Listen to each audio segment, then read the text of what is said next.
Good morning बच्चों। English grammar के last video में हमने क्लॉजेस सीखे थे।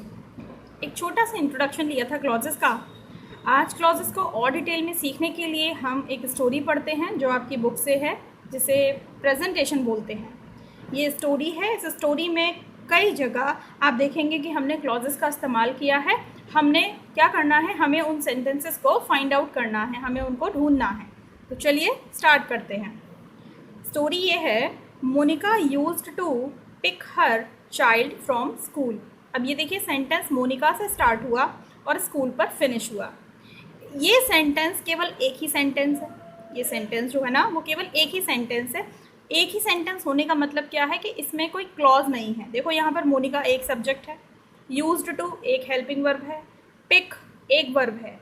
तो एक सब्जेक्ट होता है, एक हेल्पिंग वर्ब होती है, एक वर्ब होती है, तो वो सेंटेंस केवल एक ही सेंटेंस होता है। ठीक है, यानी कि ये आपका मेन क्लॉज है। मेन क्लॉज का मतलब क्या है? मेन क्लॉज का मतलब ये है कि इसमें केवल एक ही क्लॉज है, इसमें एक से ज़्यादा क्लॉजेस नहीं हैं। तो यहाँ पर तो हमें क्लॉजेस की बात करनी ही नहीं है। इसका मतलब क्या हुआ कि Monica used to pick her child from school. Monica school से अपने बच्चे को, पास्ट हैबिट की बात कर रहे हैं यहाँ पर, तो लाया करती थी। She felt that she was getting late. अब यहाँ देखिए क्या है, शी फेल्ट एक सब्जेक्ट एक वर्ब, दैट कंजंक्शन। जैसे ही आपको पता चले कि कंजंक्शन सेंटेंस में आ गया तो आप अलर्ट हो जाएं कि यहाँ पर क्लॉज हो सकता है। तो शी फेल्ट दैट, शी एक और सब्जेक्ट आ गया, वॉज एक और हेल्पिंग वर्ब आ गई, गेटिंग लेट वर्ब आ गई। तो यहाँ पर देखिए, शी और फेल्ट सब्जेक्ट और वर्ब, यानी कि एक क्लॉज आपका ये रहा, और that she was getting late clause conjunction, subject, helping verb और verb. Conjunction, subject, helping verb और वर्ब से क्या हुआ, एक और क्लॉज बन गया। तो इस सेंटेंस में क्या है? इस सेंटेंस में दो क्लॉज है। शी फेल्ट, उसने महसूस किया कि शी वॉज गेटिंग लेट। उसने क्या महसूस किया? उसने ये महसूस किया कि वो क्या हो रही है, लेट हो रही है। तो यहाँ पर that she was getting late क्या है, एक क्लॉज है। शी वॉज थिंकिंग, वो सोच रही थी, दैट फिर से कंजंक्शन आ गया। Her child must be crying. अब ये मस्ट बी जो है ना, वो मैं आपको सिखा चुकी हूँ कि मस्ट बी का क्या मतलब होता है। मस्ट बी का मतलब होता है कि ऐसा वो कर रहा होगा, करना चाहिए नहीं, ऐसा वो कर रहा होगा। हम उसके बारे में ऐसा सोच रहे हैं कि वो ऐसा रहा होगा। तो शी वॉज थिंकिंग, वो सोच रही थी, और ये पास्ट के लिए ही यूज़ हो रहा है। ठीक है, मस्ट भी जो है वो पास्ट के लिए यूज़ हो रहा है। पूरी सेंटेंस, पूरा जो स्टोरी है वो पास्ट पर चल रही है। तो वो सोच रही थी कि उसका बच्चा जो है वो ज़रूर रो रहा होगा, उसका बच्चा ज़रूर रो रहा होगा। तो बात क्या थी, मोनिका रोज़ अपने बच्चे को स्कूल से लेने जाती थी। उसने महसूस किया कि वो लेट हो रही है, तो वो सोच रही थी कि लेट हो रही है, दैट्स वाई उसका बच्चा स्कूल में रो रहा होगा। अब यहाँ पर that her child must be crying, ये कंजंक्शन हो सकता है। ठीक है, क्योंकि यहाँ पर दैट जो है वो क्या है, कंजंक्शन आ गया। हर चाइल्ड क्या हो गया, सब्जेक्ट हो गया। मस्ट भी क्या हो गया, हेल्पिंग वर्ब हो गया। क्राइंग क्या हो गया, वर्ब हो गया। तो यहाँ पर ये भी एक क्लॉज हो सकता है। अमित ने सोचा, इफ भी एक कंजंक्शन है। His mother did not come, अगर उसकी माँ नहीं आई, how would he go home, तो वो घर कैसे जाएगा। अब यहाँ पर देखिए, अमित थॉट एक क्लॉज है, if his mother did not come दूसरा क्लॉज है, how would he go home तीसरा क्लॉज है। तो इस सेंटेंस में आप देख रहे हो तीन तीन क्लॉजेज हैं। अमित एक सब्जेक्ट है, थॉट एक वर्ब है, फिर इफ कंजंक्शन है, हिज मदर सब्जेक्ट है, डिड नॉट हेल्पिंग वर्ब है, कम वर्ब है। तो आप ध्यान रखिए बेटा कि सब्जेक्ट, हेल्पिंग वर्ब और वर्ब, इन तीनों से मिलकर क्या होता है, एक सेंटेंस पूरा आपका कंप्लीट हो जाता है। उसके बाद फिर क्या हुआ, एक और क्लॉज, एक और कंजंक्शन आ गई, और वुड हेल्पिंग वर्ब आ गई, ही सब्जेक्ट आ गया, गो वर्ब आ गई। तो इस सेंटेंस में तीन क्लॉज है। ठीक है, थोड़ा थोड़ा सा अभी आप सीखिए, अभी आपका लेवल बहुत जूनियर है, तो बहुत घबराने की ज़रूरत नहीं है कि हम आज ही क्लॉज सीख जाएंगे। नहीं, क्लॉज सीखने में आपको 3-4 साल का वक्त लगने वाला है। ही डिड नॉट नो, वो नहीं जानता था, why she was so let, कि वो इतनी लेट क्यों थी। अब यहाँ पर ही डिड नॉट नो ये क्लॉज है, वाई शी वॉज लेट दूसरा क्लॉज है, वाई क्या है, कंजंक्शन है, सी क्या है, सब्जेक्ट है, वॉज क्या है, हेल्पिंग वर्ब है। इस तरह से हम क्लॉजेस पहचान सकते हैं। Monica called her husband, Monica ने अपने हस्बैंड को कॉल किया, but he could not take her call, लेकिन वो उसकी कॉल नहीं ले सकी। ठीक है, but he could not take her call. अब यहाँ पर भी क्या है, यहाँ पर भी एक कंजंक्शन है। ठीक है, लेकिन इस कंजंक्शन में क्या है कि एक डिपेंडेंट या एक इंडिपेंडेंट क्लॉज नहीं है, ये दोनों ही क्या हैं, दोनों ही इंडिपेंडेंट क्लॉज हैं। ठीक है, अभी थोड़ा सा आगे चल के इसको समझेंगे। लेटर शी डिसाइडेड, उसके बाद उसने डिसाइड किया that after completing her daily chores, after completing her daily chores यानी कि अपने रोज़ के घरेलू कामों को करने के बाद she would be able to catch him in time, she would be able to catch him in time. Catch him का मतलब ये है कि उसको वो पकड़ना नहीं है, उसको वहाँ से पिक करना है। अपने घर के रोज़ाना के कामों को ख़त्म करने के बाद शी वुड बी एबल, वो इतनी एबल हो जाएगी कि वो उसको समय से ले आए। वी वंडर्ड, हम सोचकर हैरान थे, how she managed to finish work on time, कि वो कैसे अपना काम जो है वो समय पर ख़त्म करेगी। एंड रीच्ड स्कूल, और कैसे स्कूल पहुंची, उसने कैसे अपना काम समय पर ख़त्म किया और कैसे स्कूल पहुंची। Amit was happy to see his mother, Amit जो है वो अपनी माँ को देखकर क्या था, खुश था। अमित जो है उसके वो बेटे का नाम है, तो अमित अपनी माँ को देखकर क्या था, खुश था। ठीक है, तो यहाँ आपने स्टोरी पढ़ी, इस स्टोरी में आपने देखा कि सेंटेंसेस हैं और उनके साथ बहुत सारे क्लॉजेस का यूज़ हुआ है। चलिए बच्चों, अब इस स्टोरी से रिलेटेड कुछ क्वेश्चन एंड आंसर्स हैं, तो उनके आंसर्स हमको अपने आप लिखने हैं। तो आइए देखते हैं उनके आंसर्स क्या होंगे। What did Amit think, Amit ने क्या सोचा। अमित उसका बेटा था, तो अमित ने क्या सोचा, अमित ने सोचा कि अगर मम्मा नहीं आई तो वो घर कैसे जाएगा। देखिए इसका आंसर, अमित थॉट, अमित ने सोचा, if his mother did not come how would he go home, तो वो कैसे घर जाएगा। If his mother did not come how would he go home. Alright, second question देखिए, what did Amit's mother decide later on, later on का मतलब बाद में, बाद में अमित की मम्मी ने क्या डिसाइड किया, बाद में अमित की मम्मी ने ये डिसाइड किया कि वो घर के सारे चोर्स ख़त्म करने के बाद फिर स्कूल्स को लेने के लिए जाएंगी।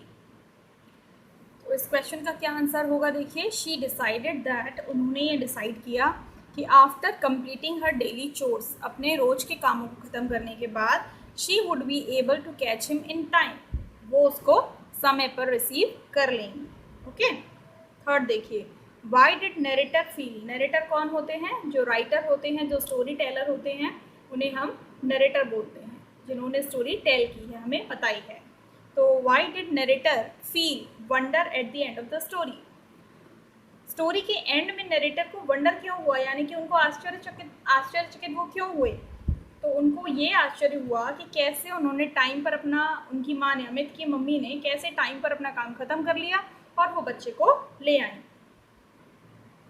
इसका आंसर होगा नरेटर वंडर, नरेटर ये सोचकर चौंक गया कि how she manage to finish work on time, कि कैसे उन्होंने समय पर अपना काम ख़त्म किया, एंड रीच्ड स्कूल, और वो स्कूल को पहुंच गई। तो ये प्रेजेंटेशन था, इसकी स्टोरी थी। आप इसके क्वेश्चन आंसर को अपनी नोटबुक में सॉल्व कर लें। ठीक है, अब हम चलते हैं अगली एक्सरसाइज पर। एक्सरसाइज ए को देखिए बच्चों, इसमें हमें क्या करना है, complete the following sentences by adding suitable noun clauses. हमको नाउन क्लॉजेस फिल करके इन सेंटेंसेस को कंप्लीट करना है। तो आप समझ गए होंगे कि नाउन क्लॉज बनाने के लिए सबसे पहले हमको क्या लगाना है, सबसे पहले लगाना है हमको कंजंक्शन, उसके बाद हमको लगाना है सब्जेक्ट, और उसके बाद हमको लगानी है वर्ब या हेल्पिंग वर्ब। ठीक है, चलिए देखते हैं।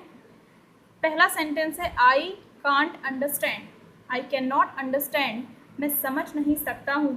तो इसके आगे हमने एक सेंटेंस लिख दिया है, आप अपनी तरफ से भी कोई सेंटेंस लिख सकते हैं कि मैं क्या नहीं समझ सकता हूँ, why I can not understand what you are saying, जो भी आप कह रहे हैं मैं नहीं समझ सकता हूँ। तो वॉट कंजंक्शन हो गया, यू सब्जेक्ट हो गया, और आर सेइंग क्या हो गया, वर्ब और हेल्पिंग वर्ब हो गई। तो ये सेंटेंस आपका कंप्लीट हो गया।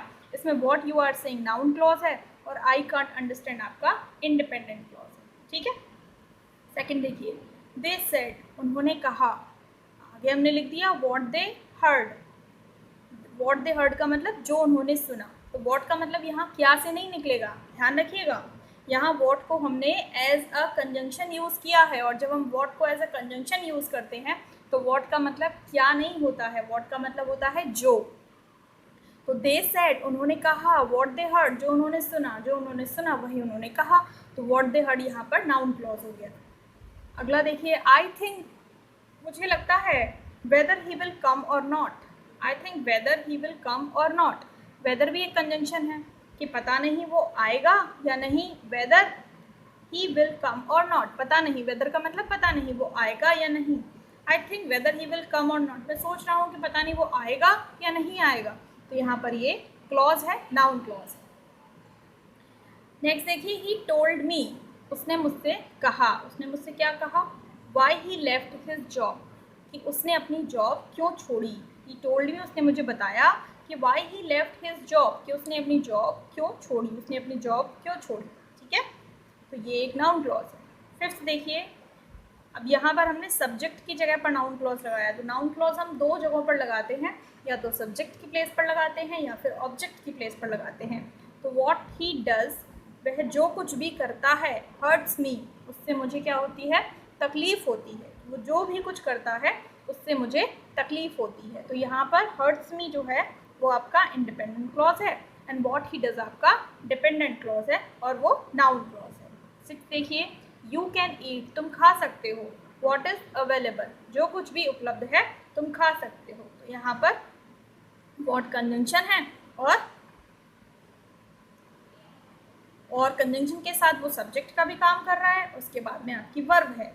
तो you can eat what is available, जो कुछ भी उपलब्ध है वो खा सकते हो।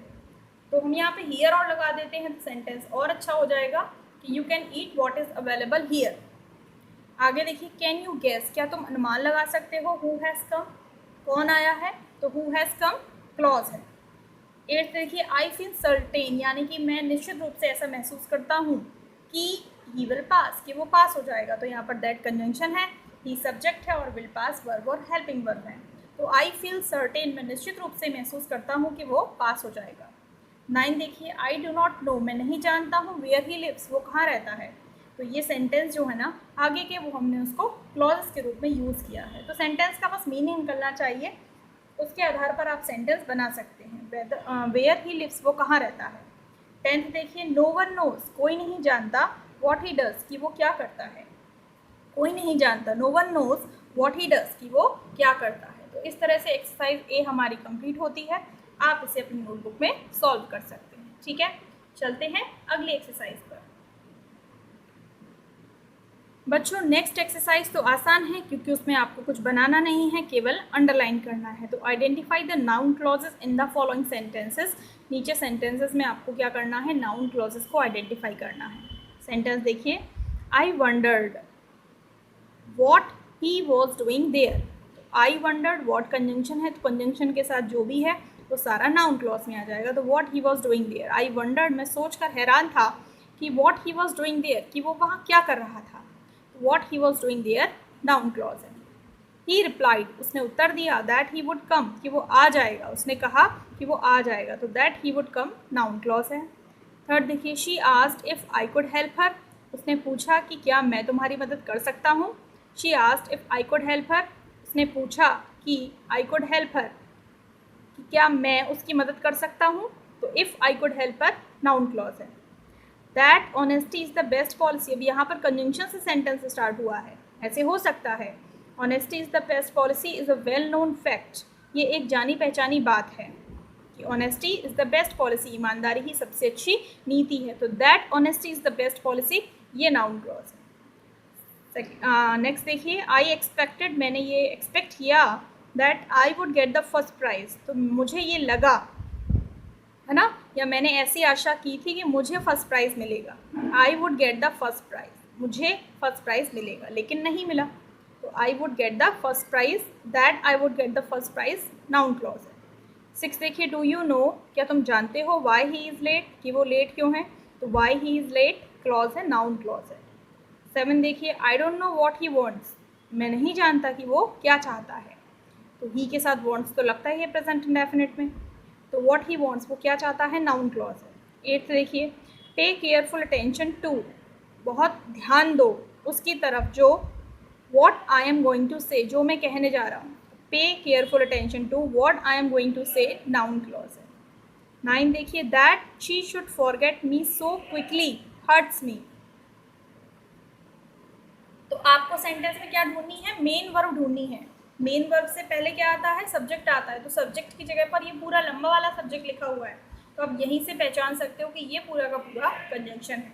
That she should forget me so quickly, ये आपकी मेन वर्ब है, तो मेन वर्ब से पहले पूरा आपका नाउन क्लॉज है। नीचे देखिए, that she should behave, you should behave like this, उसको ऐसे बर्ताव करना चाहिए, इज स्ट्रेंज, ये बड़ी अजीब बात है। तो यहाँ वर्ब आ गई, या बोल सकते हैं हेल्पिंग वर्ब आ गई। हेल्पिंग वर्ब से पहले क्या आता है, सब्जेक्ट आता है।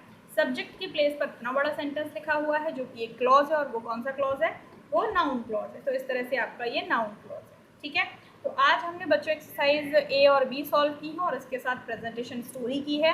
तो अब आपको स्टोरी को ध्यान से पढ़ना है, तो स्टोरी में जो क्वेश्चन आंसर है उनको सॉल्व करना है, और साथ में एक्सरसाइज ए और बी को भी सॉल्व करना है। ठीक है, तो नेक्स्ट वीडियो में हम अगली एक्सरसाइज को सॉल्व करेंगे।